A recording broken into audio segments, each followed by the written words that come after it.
කිරුල හිමි කුමරිය. ඔන්න පුංචි යාළුවනේ මේ කතා මායා රාජධානී කුමරිය ගැනයි. මේ කුමරිය හරිම ලස්සනයි. හරිම කරුණාවන්තයි. ඒත් මේ කුමරියට මාලිකාවෙන් පිටතට නම් යන්න ලැබුණේ නෑ. හැමදාම කරේ මාලිකාවේ උද්‍යානයේ ඇවිදින එක. දවසක් කුමරියට මාලිකාවේ උද්‍යානයේ අපූර්ව තොරතුරක් හමු වුණා. ඇයි හෙමින් ලං වෙලා බැලුවා. කුමරිය දැක්කේ පුදුම දෙයක්.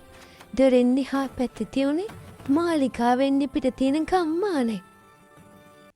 කම්මානේ ඇවිදපු කුමරිය දැක්කේ කම්මාන ජීවත් වෙන දුකේ ජනය. ඇයට ගොඩාක් දුක හිතුණා.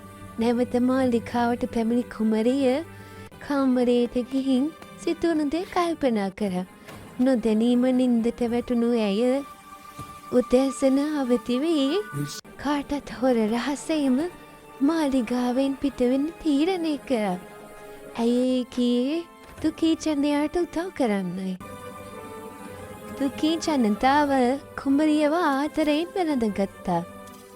නැවත මාලිගාවට පැමිණි කුමරිය මේ පිළිබඳව රජතුමාට රජතුමනි පැවසුවා.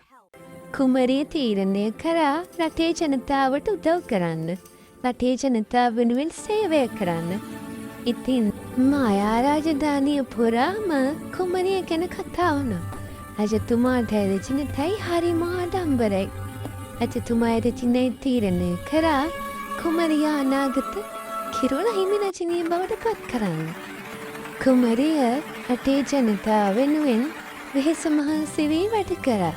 ජනතාවගේ ආදරය දිනා ගත්තා. තවත් දවසක තවත් ලස්සන කතාවක් එක්ක හමුවෙමු.